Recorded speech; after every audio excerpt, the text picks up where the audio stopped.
Here we have the very exciting guest of honor reading with our very exciting guest of honor, Arkady Martine. Arkady Martine, if you're, so please. If you're not familiar, Arkady Martine is a two-time Hugo Award winner for Best Novel, first with A Memory Called Empire, and secondly with A Desolation Called Peace. She also has two forthcoming novels. Rose House should be coming out later this year, hopefully in May. It should be May. Publisher, supply chain. Prescribed Burn, which was, did I get it right? We did. Also very excited about. I think that's all. I'm going to stop taking up the time. Please welcome Arkady Martine.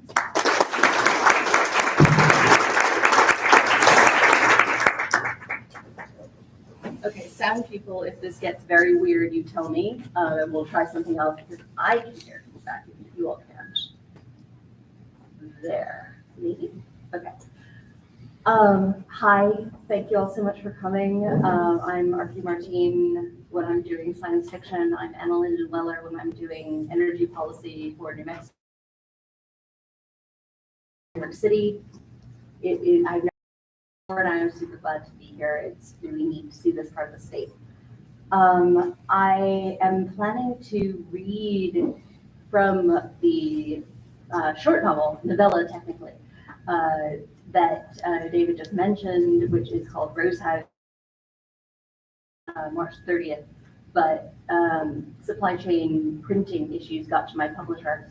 So it will hopefully be printing like as we speak right now, and appearing in the ability to acquire it in mid-May of this year. So, but you all I'm just going to start from the beginning of it and see how far we get in about like 40-ish minutes. And then I would love to answer any questions that you all have.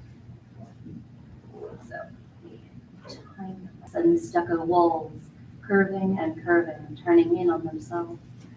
A labyrinthine heart beating an endless electric pulse. Denial was not the first person to die there. Now he is also not the last. Denial's houses were haunted to begin with, all of them, but Rose House was the last built and the best, an otherwise place, Denial called it, in one of his rare interviews, the one which ran on the cover of Places magazine, distributed electronic, holographic, and in exquisitely rare print for customers willing to pay. The accompanying photograph shows him cradled in the house's cast shadow, one hand pressed to the smooth stucco wall. The desert sand creeps over his bare feet in little drifts, touches the hems of his pressed linen trousers. His fingertips are white with pressure, as if he is stroking the wall with a felt. A house embedded with an artificial intelligence is a common thing. A house that is an artificial intelligence, infused in every load-bearing beam and fine marble tile, with a thinking creature that is not human. That is something else altogether. Dr. Salim Gazil, possessor of one of those rare print copies of Denia's interviewed places, touches the place in the photograph where Denia touches Rose House, and then draws her fingers back as it's burnt. She should know better than to get skin oils on something as fragile as magazine paper. She should.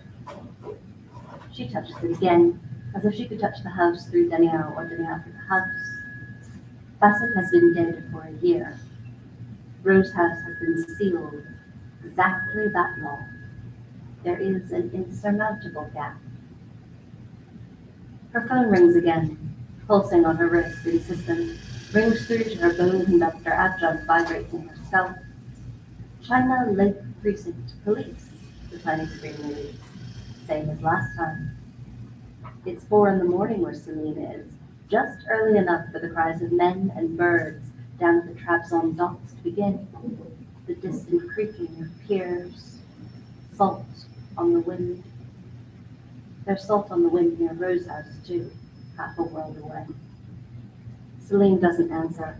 She can only think of one reason the China Lake Police would call her, and it is if Rose House had burned down. It is too early in the morning to allow that to be the case, even in imagination. One time, to visit the old man, her old monster, and see what's been made of him, what he left her, what he'd made her even after death. Celine had, she thought, once believed that Bassett's death would get her all the way free of his influence. She believes this not at all any longer, not after Rose House.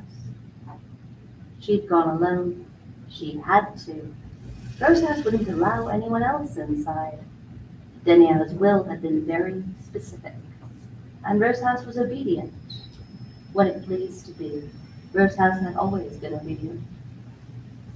Salt on the wind and the smell of dust. All of Danielle's sketches and files and archival material locked up inside that gypsum flower of a building. Their only keeper, Rose House itself.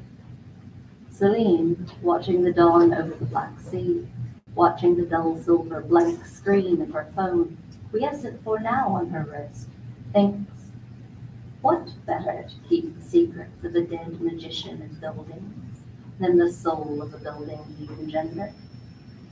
Thinks as well, recalling the origins of the phrase magician in buildings, how Bassett Daniel had called himself that, offhand, self-crowning. Thinks, if I don't pay attention, I'm going to write like Bassett all my life, just because he made me his archivist once he was safely dead. Daniel's in Rose House too, what's left of him, compressed sufficiently. A corpse becomes a diamond that can be displayed on a plate, an altar that no one will ever see, or almost no one. When Daniel's will had entered into probate, all the hungry journalists and academics and more junior architects and nationalist politicians from his adopted country and the one that gave him birth both had discovered that the old man had denied them the satisfaction of vulturehood. All of his archives, his sketches, in Rose House. Rose House itself, and the mind that was Rose House or dwelled within it, sealed. Save for Celine. That was in the will. Not anyone else but Celine Gazoo, even though she denounced Bassett a decade ago, denounced the very idea of architecture as a private place, a secret for the rich or the brilliant to enjoy. Bassett had taught her once. She had, quite probably, loved him once. Almost everyone did.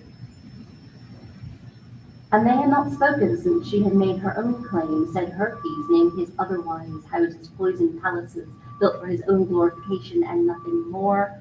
And then the old monster died and left Rose House to her. To her, but only as one of the secrets she so publicly despised.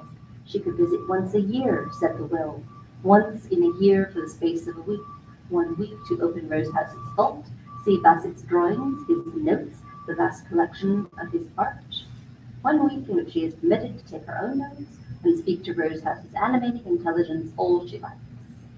She may not take photographs or make copies. Doing so will cause Rose House to cast her out into the desert like any intruder. She'd been, of course she had. A month ago she'd gone inside and managed to stay only 3 days of her 7. 3 days, and then she'd run away again and dreamed of Bassett diamond cold, watching her from his plate while the house laughed like a sandstorm. Her phone rings. China Lake Police Precinct. Answer, says Celine.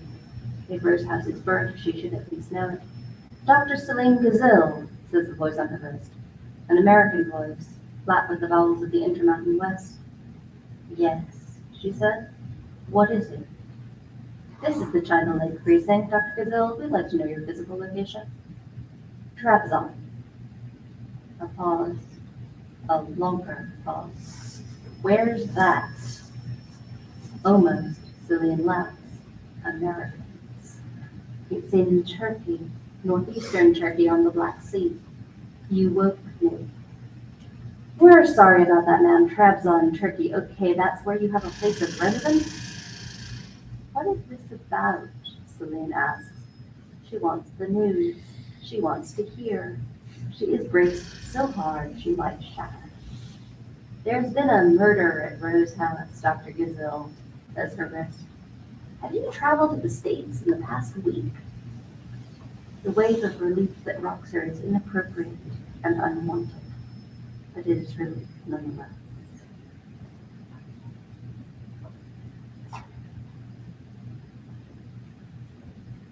Detective Maritza Smith had the ill luck to be on tip line duty the night Rose House called. The China Lake precinct was chronically understaffed, and a long time ago, before Maritza made detective, she thought a promotion would spare her long nights listening to nothing, or the wind, or some drunk calling in over the airwaves, looking for a voice that'd answer back rather than the voices in her head. Turned out she was wrong. Maritza's been wrong about a lot of things, most of them to do with how grindingly unchangeable most scut work turns out to be. Promotions or no promotions. There is one other detective at China Lake Precinct and one deputy, and the deputy is out on maternity. It's Maritza alone in the empty halls, Maritza on the other end of the line, Maritza listening to the wind scream in the desert like a child or a cat or the dead. So she caught the call, and caught everything that came after, including having to find Celine Gazille and set about eliminating her. There's a dead person in Rose House. Okay, there are 2 dead people in Rose House.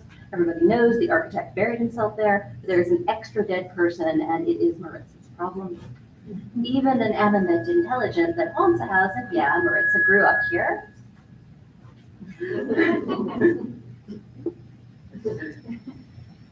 And yeah, Maritza grew up here. She knows like anyone else that Rose House is a haunt, and was glad when it was shut up inside with itself for good. Even a haunt has some fail-safes that are built into the groundwork of artificial intelligences. Some fail-safes even Bassett Daniel apparently couldn't get out of his haunt's programming. For instance, all AIs must report the presence of a dead body within their designated sphere of influence to the nearest law enforcement agency. The call came at 2:15 a.m. Maritza wrote it down in her logbook. Please confirm that this is the China Lake Police Precinct at this startup. Neutral feminine voice, accentless and innocuous. Could have been anyone, or anyone's vocals in their app making them sound utterly unmarked. Maritza has one on her phone for when she has to call customer service lines. She'd said, "This is Detective Smith at the China Lake Precinct. Yes, how can I help you?" She remembers indelible clear that she'd been doodling in the margins of the call log, looping lines, one following the other, filling in the next shape. "This is Rose House," said that unremarkable voice, and Maritza had sat up so straight her spine cracked. She doesn't know what she'd said next. Probably something like, "What?" Some disbelief noise. Later, she assumed she thought it must have been a prank. Rose House was shut up. Rose House had no one in it. Rose House was an artificial intelligence with no care for any human life save the architectural, where Rose House was a haunt, or both, and either way, it didn't call it tip line. "This is Rose House," that voice repeated. "Detective Smith, are you authorized to take duty of care notifications under the auspices of Federal Artificial Intelligence's Surveillance Act Section 4A? Maritza had taken a duty of care call once before. It had come from the AI in the China Lake Angel's Heart Rehabilitation Home, which had spoken in chained monosyllables like a bad screen reader. Nothing like this bell-clear voice on the other end of the tip line. The Angel's Heart AI had called to report a pattern of unanswered resident distress calls extending for more than 3 months.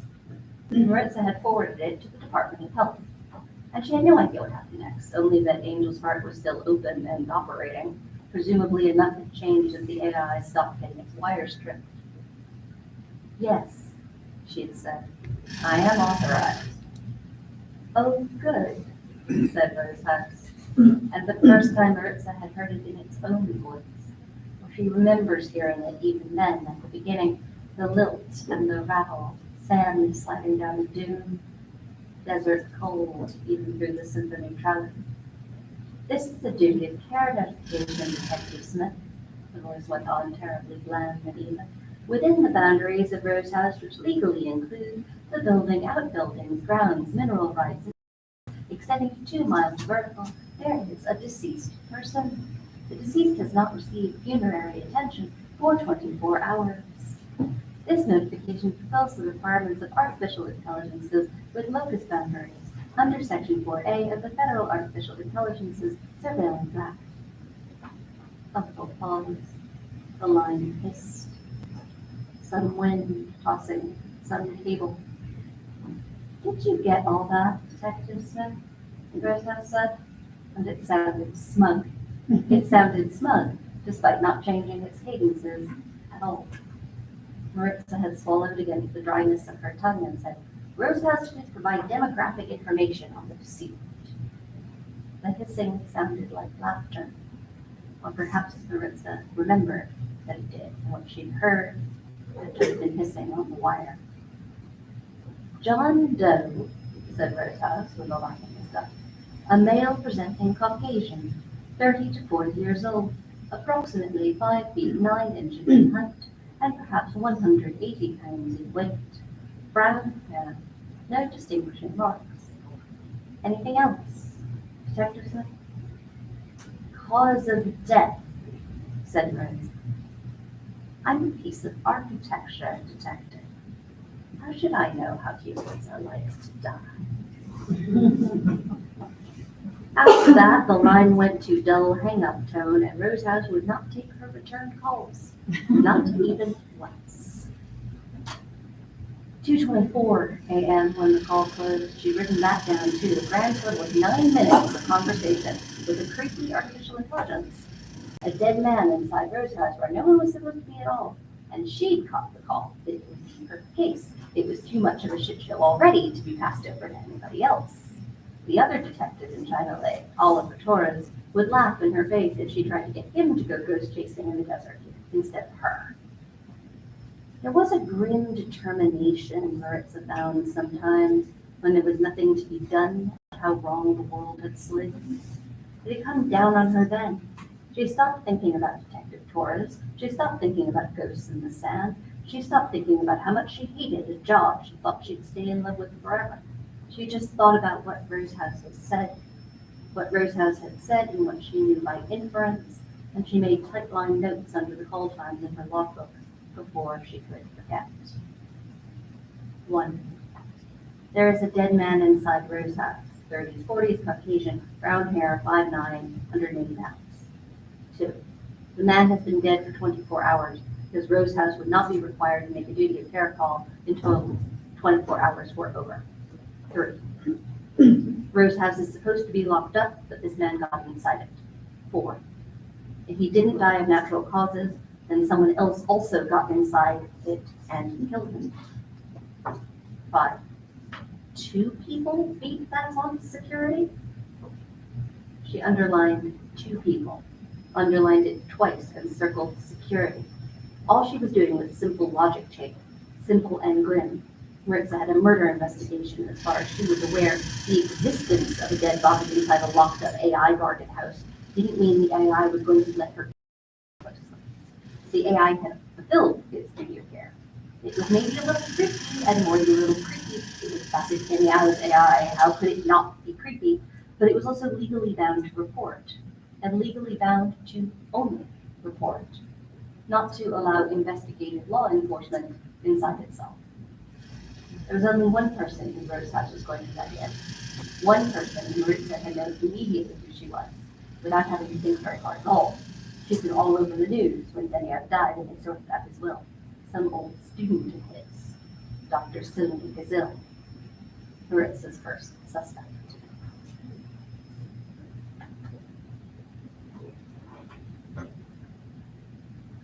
You're going to have to chase her down, Torres said the next morning over break and coffee.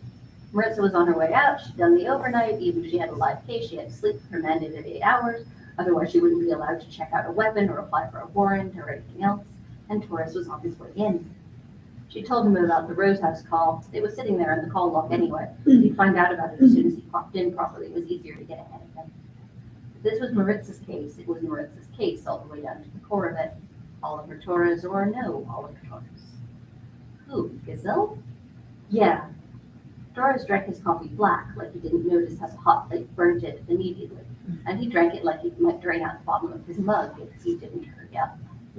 She was here a month ago for her yearly pilgrimage into the dead man's archives. Drove her out there myself.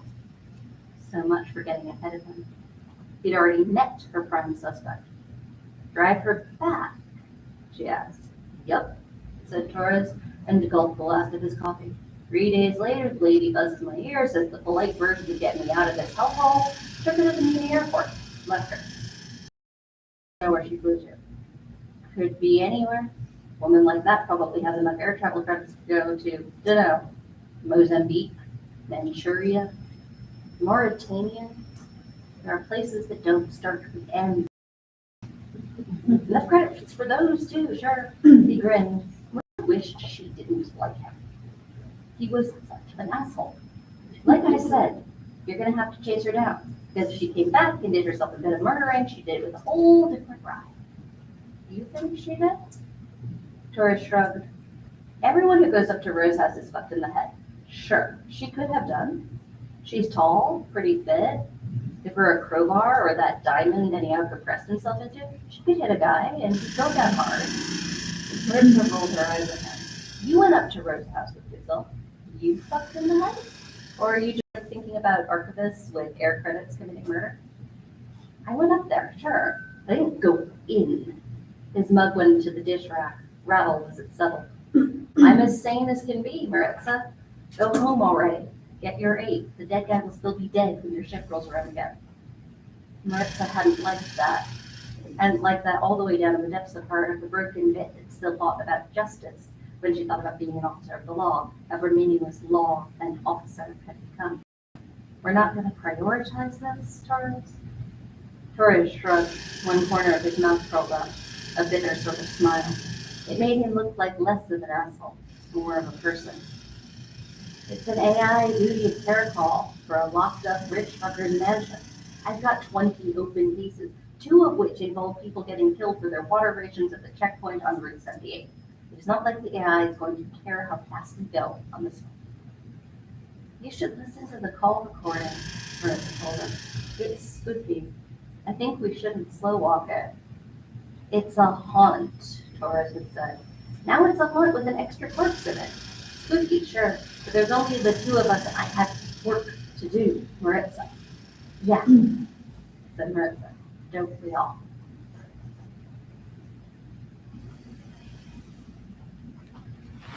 The dead guy, the decedent, Maritza corrected herself, annoyed at having picked up a tourism, would still be dead when she got back to work. That was true. But he'd be 8 hours more dead, and 8 hours was a long time for decay, even if Rose House decided to climate control wherever he was. 8 hours was also a long time to let whoever killed him wandering around inside Rose House, or that they'd gotten in, and do other things to the body or the archive or whatever. There were regulations about how many hours an officer could be on duty at the precinct station or with precinct equipment. There weren't any regulations about how many hours an officer could spend at her own time on a case. Her car was charged up to 87%. That was more than enough to get her deep in the desert, skirt the edge of the old naval air base, climb up the hills to where Rose House nestled like a pearl that had never seen any water. She skipped 178. No point in getting carjacked for water she wasn't needed to carry. There were back roads enough. She knew them. She'd never lived anywhere else but here. The world fell away on the drive. There was the road and the inside of Maritza's little car and the arch of the saturated, cloudless blue sky. The sting of dust in her nose, even through the air filters. Crescent scrub bushes and barrel cacti bursting with orange flowers. The shadow of the mountains, the closer shadow of the dunes. Driving out here midday was the kind of stupid only a tourist or a Mojave native would be. Maritza hoped she counted as the second. She wasn't planning to get out of the car for more than a half hour unless she could get into Rose House itself. She could hear its voice in her head, now that the world was empty of everything but sky and sand. How should I know how humans are like to die? Most artificial intelligences didn't use eyes to refer to themselves, but Denia's houses were haunted. Haunts could, she assumed, think of themselves as singular.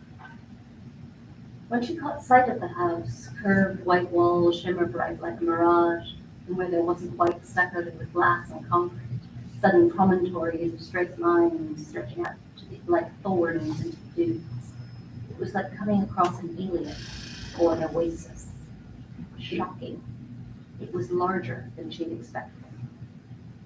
Nothing stopped her from driving up to the front door, a weathered wooden thing painted red and fading in the dust to coral and gray, and parking in the circular drive there. In the drive center was a tall red rock hoodoo, wind sculpted. Maritza wondered if it had been insculpted or if the drive had been built around it. She could imagine it going either way. Stealing a hoodoo sounded like gossip anyhow, and so did building a house around one never feeling necessary. The drive itself was unpaved, pristine with white gravel. Not a single weed or desert flower to disturb it, despite the house being locked for a year. There was even a car charger, or a shell of one. When Maritza got out to plug in, the charger was dark. No electricity. Silent. Turned off, she guessed. No one coming up to see Rose House, not anymore. No more parties, no more visitors or conferences. The heat held her like a cupped and squeezing hand. The sound of her feet on the gravel was the loudest noise in the world. Not even insects called up here. Weren't there supposed to be gardens in Rose House? A pool or 8? They'd probably been drained and shut up with the charger. No knob on the coral door, no knocker.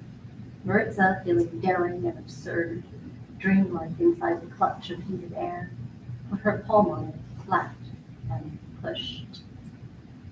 "Good morning, Detective Maritza Smith," said Rose House. The same voice that had been on the tip line, neutral and limpid clear. It seemed to come from everywhere and nowhere at all. The speakers must be hitting at the walls, under the gravel. "What a long drive you've made. I'm afraid you'll have to turn yourself around. There is no entrance here." She'd gathered herself together. Technological trickery wasn't going to spook her out of an investigation. Even technological trickery that knew her name. Rose House must have pulled it from facial recognition files. She was public enough. She had to be to work for the precinct. No privacy filters, no anti-trace. She'd never thought she'd have anything worth hiding when she'd signed her waiver during her onboarding. "I'm responding to your duty of care notification, Rose House. I require access to the premises." "Have you a warrant, Detective?" Maritza didn't. Maritza was off duty, and warrants were for people who were clocked in. "There's a dead person inside this building, Rose House," she tried. "I am attempting to investigate the cause of death and provide justice to the victim if he is indeed a victim." "Two dead persons," said Rose House. Maritza could have sworn it sounded green, or that might have been the heat. "If you can't, Bessie. But Bessie said diamond. How strange, don't you think, that a man could compress himself so far? Monks were perhaps capable of being wanted themselves." Maritza shivered, autonomic reaction. She wondered if the AI was monitoring her vital signs as well as her face. "Are you going to let me in or not?" she asked. "You haven't a warrant, Detective Smith. You haven't a warrant, and you are not Celine Gazelle. You may stay in the courtyard if you like, but there is no entrance here. It's sighed or the wind sighed. Not for you. Not any longer. Also, your vehicle will run out of charge eventually. I tell you this as courtesy. Courtesy or elect, for it's a pushed on the door flat wall. It might as well have been a wall. "What is a building without doors?" Rose House asked her flat visitor. "Have you opinion?" A prison, Maritza thought, and went back to her car. Maritza found Dr. Celine Gazelle's contact numbers from in a little effort. They were encoded into Danielle's will, which was a nasty bit of work all on its own. Had to have Gazelle's contacts available, or at least at the right kind of request, and she was the only one who could even get into Rose House, according to Rose House, and according to the 100-odd desperate architects who wanted her to go check out various bits of the place. Like a cult, Maritza thought, with its very own capricious haunting spirit was here. She had no idea if Gazelle had consented to the availability of her personal perpetuity, cryptographed into a dead man's will. She wasn't a lawyer. One class in law from the community college about half a decade back, and that had been criminal law, not the state. still, and the AI had misidentified her gender presentation, or Maritza needed her to get inside. So she called. Ethics were for people who had more resources than Maritza did. Gazelle can pick up on the first try, which Maritza made from her work number rather than a personal wrist phone. Official precinct business this, even if she was calling from her kitchen table, ablaze with the full early afternoon sun. She could never sleep during the day. Not well, not without blackout shades, and sometimes she ended up on the midnight shift anyway. It didn't matter. She made sandwich. Chicken, a Nepalese salad, slices of brown bread, squeezed lime from the fake lime juice container, green and bulbous in the fridge. Called again. Failed again. Ate the sandwich. 5 bites. She should try to sleep. She called Celine Gazelle once more, staring at the small crumbs on the plate at her elbow. The third time, it turned out, was the charm. Relief to Celine is a kind of drowning, a descent away from a height into a quiet and airless place. But her wrist is insistent. It repeats from an ocean and a continent away. Have you traveled to the States in the past week? She finds her voice. I have not, she says. She sounds entirely serene to herself. Perhaps this is the species of shock. She'd be shocked. Why do you ask? As I said, Dr. Gazelle, says the precinct. But is it the precinct speaking to Celine's mind? There has been a murder in Rose House, and you are the only person to whom, legally, Rose House will allow access to its premises. Am I a suspect? Celine asks. A person of interest, says the precinct. I have been in Trabzon for the past 3 weeks, says Celine. I haven't been in the United States for over a month. Does that help you? If you can prove it, travel records, your air credit file, anything else you'd like, it will help you, Dr. Gazelle. The precinct is clever, thanks Celine. The precinct wants me to be frightened for myself, as is the nature of precincts, but I am not. I am frightened, but not for myself. I'm happy to provide those records, she says. What is your preferred mode of transmission? Sense of humanity, a degradation in the speed of its current spun thoughts. But the precinct is not a genius look at, not an animate intelligence. The precinct is a human being. All else is fantasy. Over the wrist phone, all else feels the fantasy to Celine. All institutions might be able to speak for themselves. The precinct says, I prefer, Dr. Gazelle, if you can deliver them. And stuck around trying to live for a while. Because I am a person of interest, Celine asks. Outside on the docks, the waves crash over and over, rough with the dawn. Because you can open Rose House's front door, says the precinct. And there's a dead man in there, and I'd like to know how he died. Celine thinks of the 3 days she managed to spend in Rose House's archive. The lilt of its voice, the susurrus of the desert against its walls, of Basset, diamond pure and dead, of some other man rotting on those pristine floors, rotting slow or fast, depending on Rose House's whims of climate control, the temptation of insects nudging at the window. What's your name? Celine asks the precinct, reminding herself that the precinct is an I, a particular voice. Detective Maritza Smith, says the precinct, and nothing else. Detective Maritza Smith is patient. She outlasts Celine's 40 seconds of silence. Patient and, Celine thinks, determined, obstinate. Obstinate might be good.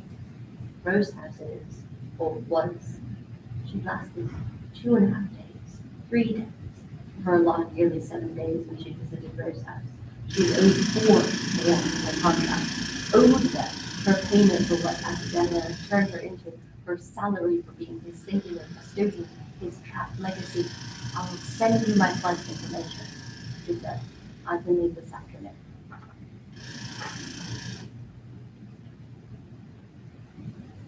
The corpse's hand is a hollow cup emptied with volition. Rose House changes nothing about it. Rose House pulse change.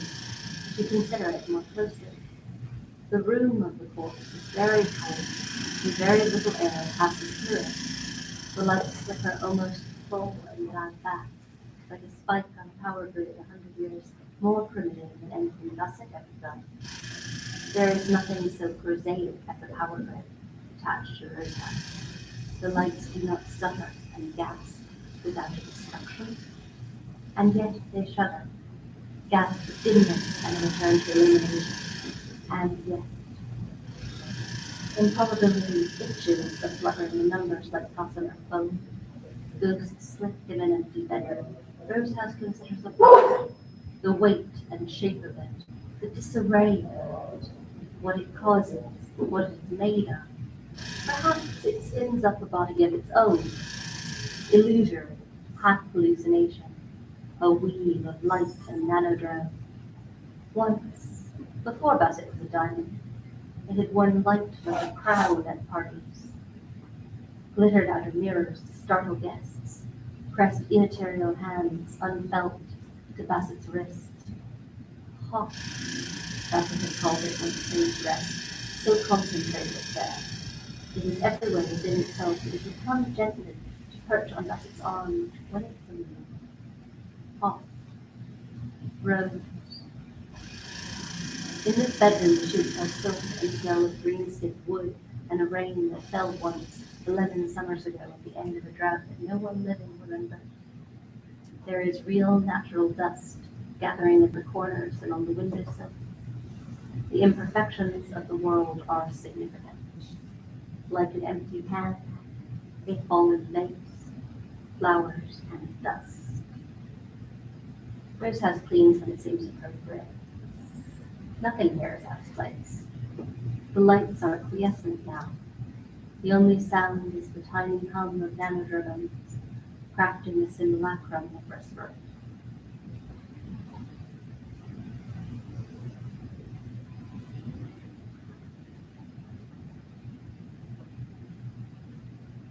Let's see. One place to stop. Yeah, I think I'll stop there. That's the first.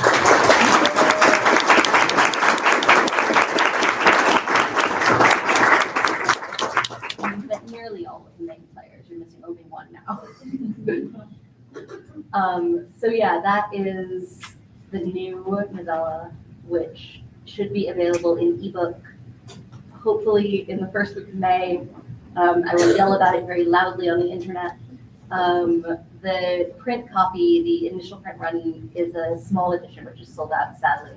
But I am hoping that there will be further print runs in various formats in the future. So, what's the title, please? Rosehouse here. This is, I don't know if that helps. It's Rose/House with a backslash, because sometimes I make graphic designers unhappy. But yeah, this is my art house book. I wrote these two big space operas, which I love enormously, and which are like the thing of my heart. And then I was like, okay, I did something big and sprawling and sort of commercial. I want to do something that maybe only 10 people will like, if one of them is me. So I wrote this thing, which is about architecture and about non-human minds and about the responsibilities of artists. And it's also kind of what happened when I spent way too long thinking about Le Corbusier and Shirley Jackson's The Haunting of Hill House at the same time, which actually I do recommend, but it's somewhat uncomfortable. So I am here to answer any questions about this, about Texcalan, about writing in general, whatever you all want to ask. If you have questions, I would be delighted. I can get us started. So as you mentioned earlier, you have an intriguing kind of conflux of backgrounds, right? You have your current work, the city of Santa Fe. I believe you said you're not quite. I work for the state, not the city. my apologies. No, okay. And you're a climate change communications I am the policy advisor to the cabinet secretary of the Energy, Minerals, and Natural Resources Department, which is a mouthful and a half. Essentially, I'm a jack of all trades who likes electricity a lot, and climate mitigation is a big part of what I do. Well, you also have a background in academics, right? You have a PhD in agency history. Yep. I was curious if you might speak a little bit how some of those backgrounds influence your writing. I think I can see some of the elements, for example, in the Byzantine in Texcolan, for example. I wonder if you might speak to some of that. Sure. I'm going to actually go into this more in the keynote speech later, but the preview version is I spent 10 years as a professional historian of the Middle Byzantine Empire and medieval Armenia. And I spent a lot of time and emotional effort on thinking about empire and cultural assimilation. And when I decided I wanted to write a novel, because I had just finished my dissertation and clearly I needed an impossible project to be working on, I ended up taking a lot of that valence and translating it into a space opera and exploring the world through that. So those books and the Texcolan universe in general come directly out of that academic work that I spent my first career doing. And they are in some ways an academic argument that made in a very non-academic way. They're the version of the book of my postdoc, which I should have written. I didn't write that, I wrote novels instead. So, and actually this thing, Rose House, comes out of some of the retraining I did. I moved back to the US, I've been living in Sweden. And it turns out there are very few jobs for medieval historians.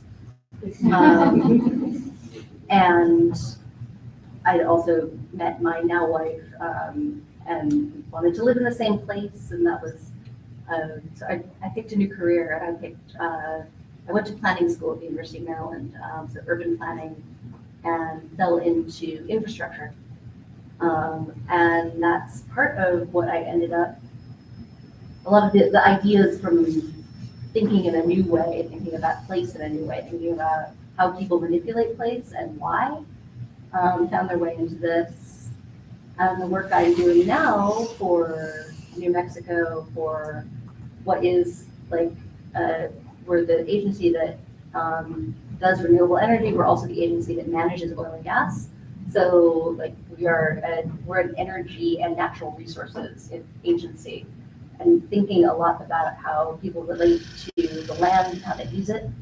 And also a lot of our organizational culture goes into the projects I'm working on now, which include a novel called Prescribed Burn, which at the moment is still set in near future LA. I may turn it into something second world. Writing near future is really hard, by the way. Like, I think this is about as good as I'm gonna get. And a completely unrelated project, which is about guest hostages and seeing the future and organizational culture. And also a Texcolan novella starring the now emperor 19 ads before she was the emperor. All of that kind of comes out of ways that I think now. So sometimes people ask me when I'm going to quit my day job, and sometimes people at my day job ask me when I'm going to quit writing. And I keep telling both of them never, because they're really mutually generative for me.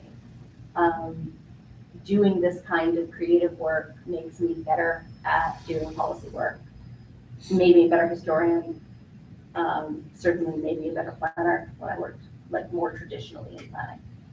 So, yeah. I have like a maybe really boring question, but as like a academic writer, I'm like wondering what is your writing schedule like? Like, how do you balance the demands of a day job with writing, which is like an enormously draining or can be an enormously draining activity. So I'm just wondering, Badly? what's your writing schedule like? Like, I think I'm a bad example because I should have more of a schedule than I do. I'm not consistent. I never have been. I sort of fall in and out of things. When I'm trying to hit a deadline, I try to do a page a day. which is 250 words basically each day, which actually doesn't take that long if you can just make yourself do it. And if you do that, you end up with the novel in about a year and a bit. You really should be doing about 500 if you want to hit your deadline, but 250 gets you moving. But also I will sort of do little, they're not vacations because I do the other work in them. But I have gone away for like 4 days without my wife, without anybody, and like been in a hotel somewhere. And my job is to write things when I'm there. There's also times of the year where I don't try writing. I do a lot of work during the legislative session in New Mexico, which is either 30 or 60 days in the beginning of the year. And I just basically block that time. Like, I'm not going to write while this is happening. I am on call all day and all night. Like, this is my job right now. So it's kind of giving myself permission to not always have to do both, I guess.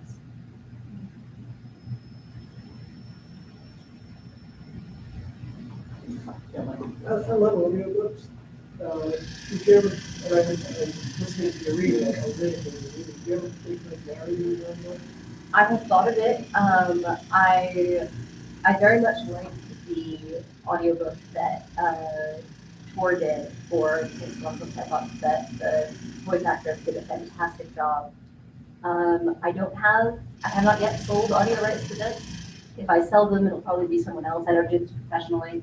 I used to be a choral singer, which is probably why I can read okay. But I do love it. It's really fun to do. But that's okay. Not yet. Well, I mean, it's one of those things where if you sell audio rights, you don't really have that opportunity to do it yourself. They're going to hire someone who does this for a living, and usually they will be better than you, usually.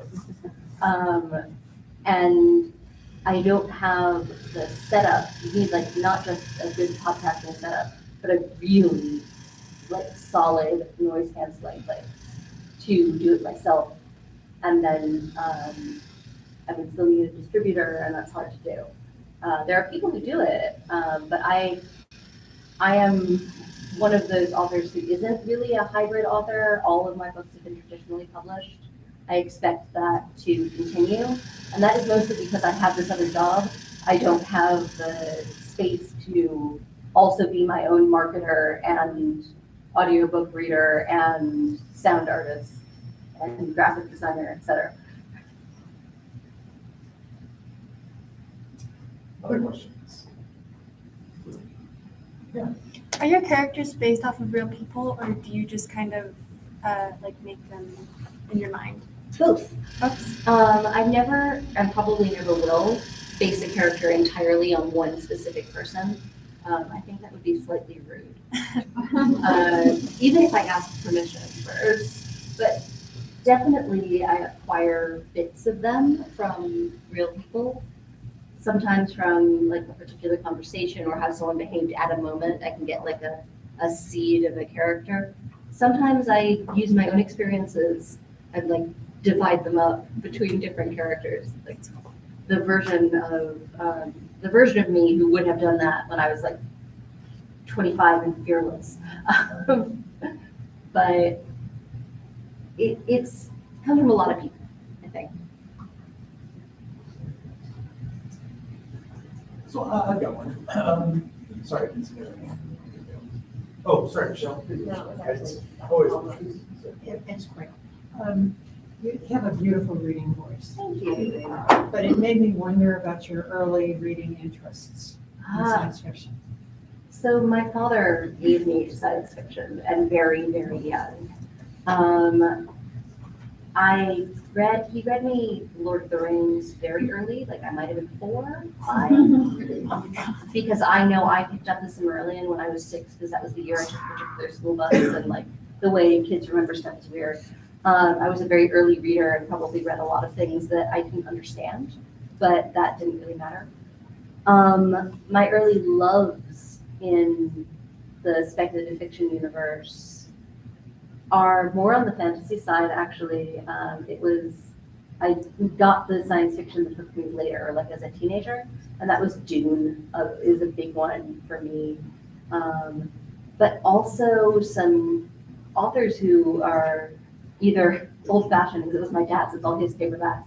Zelazny got me a lot, and also Melissa Scott, who is not a old author at all. She's still writing, but isn't as well known, even though I think she should be. A lot of her science fiction really has these emotionally compelling characters, which I was always very interested in, alongside very complex and rigorous science fiction.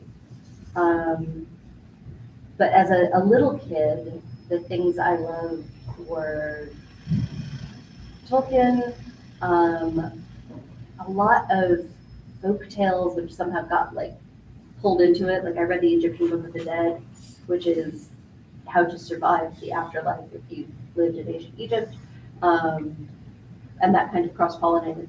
Then later, Guy Gabriel Kay, who I read very early, again, one of the things that maybe I shouldn't have been reading at 10, but it worked, so here I am. I was one of those kids who read anything that wasn't nailed down. I thought it was the last. Yeah. Very lyrical. You have a very lyrical passage. And then you have that great dialogue as well. That, I think, is the thing I learned as a writer. I had to learn how to include things that weren't just like, I love pretty language, look at the pretty picture I can make with words. No one hopefully will ever do this, but if you look at the things I was writing when I was 20, they are all that and nothing else. Nothing happens, no one does anything, it's just architecture forever. So I learned that from Stephen King, the dialogue lead, who I love. I absolutely adore Stephen King. I will read nearly anything. Character and dialogue. People are people, even if they live in freaky haunted houses or spaceships. So they end up talking like people. Even when they talk in very stylized ways, they talk like people.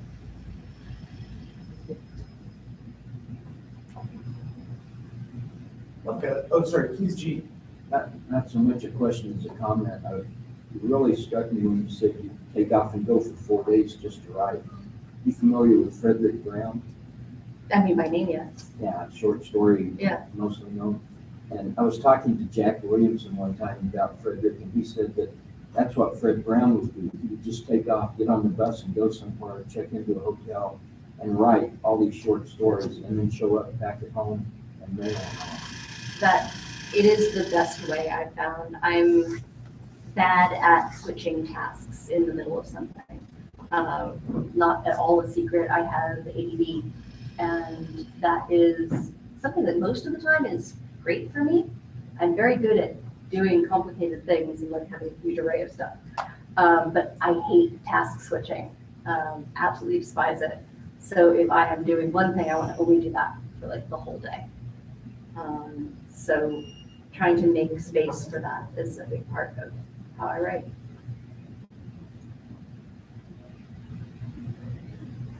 One thing I really appreciate about your text column is the kind of evaluation of these separations of humanity, right? Who's human, who's not, what's consciousness, what's not. And it sounds like this is very much what's happening in those houses as well. I don't know if you want to speak in more to this kind of idea of who gets to be defined as a human or not. It's perhaps also a reflection of culture and society. I think it's one of the animating concerns. It shows up in everything I write, whether I meant to put it there or not. It's like, it's going to be there in some way. I am very interested in how cultures define belonging and community.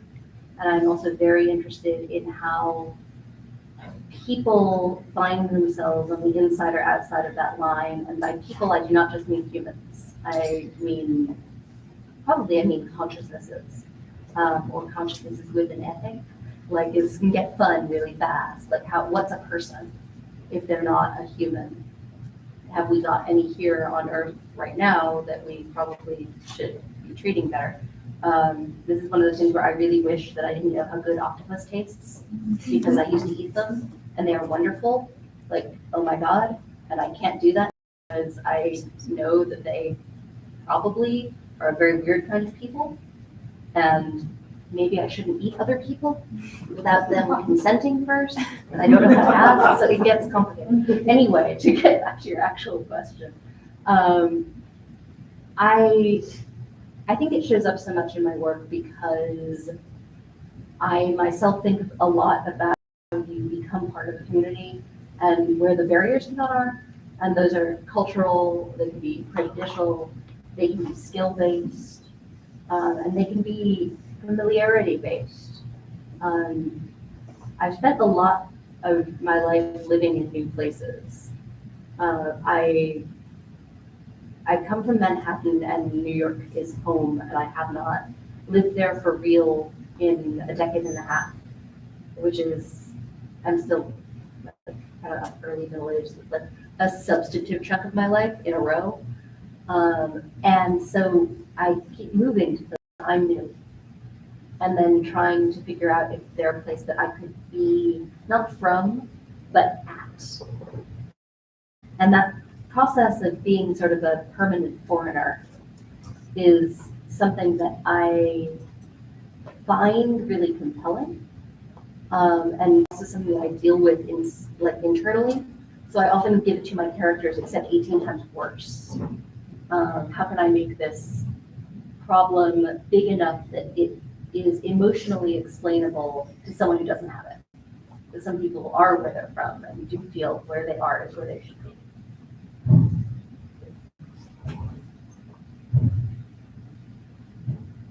We have time for a few more questions, if anybody has any. Okay. When you're working in your job, planning, do you apply things you learn in your thesis, like what civilizations do wrong, to what you think about now, which I think is great if you do, because we need more of this. So it is unlikely that my boss will watch this on YouTube, but not impossible, so I will not say too many terrible things about that. I was lucky enough to be hired by another ex-academic who ended up looking, I think, for more people who brought that perspective to public work. I use being a historian every single day, actually much more in my day job than I do in writing. In writing, it's an undercurrent, like it's sort of like how you build a society. I know how societies are often built, have many examples to draw from, but thinking about the parts of history which are about how does it get written down, what kind of message is being sent, how are we analyzing an effect? Is it because of a large-scale trend, like a shift in weather patterns or a economic crash? Or is there an influence between a certain group of people and that trend at the same time? All of that is kind of central to how I approach the questions that I address at work, and how I approach, like how I'm going to communicate about those questions too. So yeah.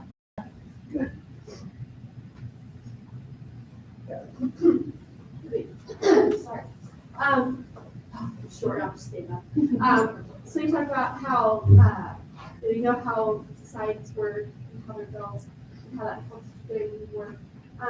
So thinking of a big text collab, are you looking at how human societies work and octopuses, or are the societies in your fiction also built on how other species create their connections to each other?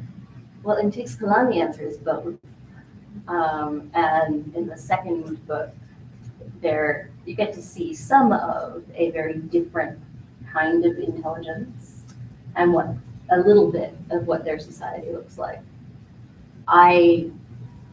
There's a lot more to those answers early on,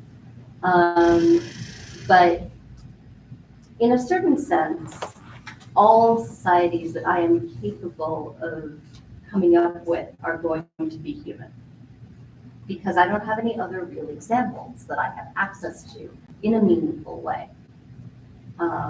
So this is the thing that I think I've been on like 3 or 4 different panels at science fiction fantasy conventions that ask this question. It's a really good one, which is like, how do you build an alien society that isn't just like, oh, it's the planet of the people with the hats, and or something like that, or it's the planet where everyone believes very strongly that like green things are bad. How do you get away from that kind of aliens? Can we imagine what we're capable of imagining? And I think we can get pretty alien, but there's some really basic stuff that's very difficult to get away from, like language as a mode of communication. My favorite version of someone who tries to get away from that is China Miéville's Embassy Town, which can be actively confusing to read on purpose and I mean that in a good way, like trying to get away from how you normally think about what language does as a symbolic thing. Like, what is a word a symbol of? Why are we using a word to talk? But then it's possible that I am an incurable theorist and my tastes are not everyone's. When I build societies, I'm mostly basing them off of ones that I have researched, ones that I've been part of, that I have heard about from people who I trust, who have trusted me with what they think about the communities they're part of. Great. Yeah, please. So I'm noticing that you incorporate all these different workings of yourself, and all these experiences that you had. And you mentioned that you have a floral background. Yeah. And I was wondering if you could speak to kind of incorporating that version of yourself as well. Because I also know that, historically, music is so big. So actually, the way that my whole family are musicians. So I grew up with it. My parents are classical musicians. My mother's a violinist. My father was a violist. My brother manages a jazz band. I'm the outlier here. But I played piano semi-professionally and sang in semi-professional choirs, like right up until the pandemic started. And I haven't really gone back to it. I'm so out of practice now. I'm a little scared, but I'll get over it eventually. But the way music comes into my work, I often don't write about it very much because I find it difficult to write about music very well. But the way that I use it is structurally. How I think about how different character voices interweave. It's like thinking about a composition. Different voices reiterating the same themes at different points in a narrative. And it's very much the way I think about music. And it's one of the reasons I enjoy writing very structurally present books. I'm not going to say structurally accomplished. What do I know? Maybe. But I like structure in writing. This book is fairly structured, but it's more like it's structured in movements and has a bunch of voices, some of which don't really come in until later movements. In my short fiction, I often very deliberately play with structure, recursion, telling things inside out, doing alternating points of view, or sequencing. And that is all from music, I think. So it's a big part of the process. So I guess I'll ask one final question. I didn't see the hands. Can I be on? One final question, and I think much for all your time. Sure.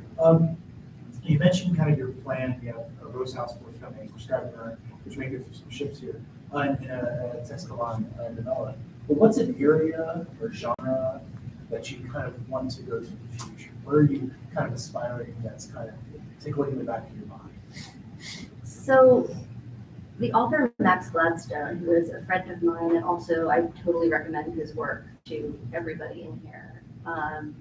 He wrote this book last year called Last Exit, which is sort of it's, I guess you'd call it a contemporary fantasy, but it's an Americana book.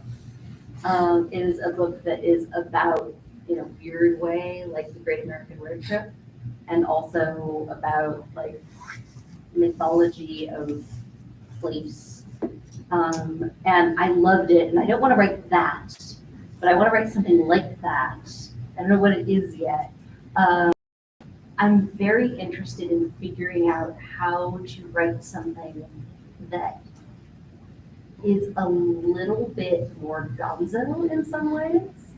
And I've never published anything in long form that's fantasy. I've written tons of fantasy and short fiction. I mean, science fiction just happens when I'm not paying attention. But it would be fun to work with magic at some point. And I think for me, that may end up tied up with trying to wrap my head around the fact that I actually am an American. I came back here and meant it. So what am I going to do with that? Well, thank you. Well, please all join me in giving a hand.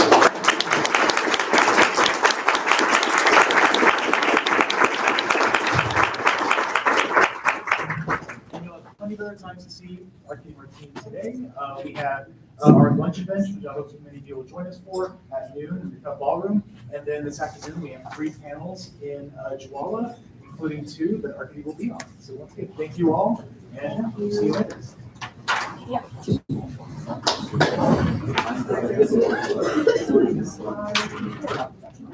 I live in Timbuktu. Yeah.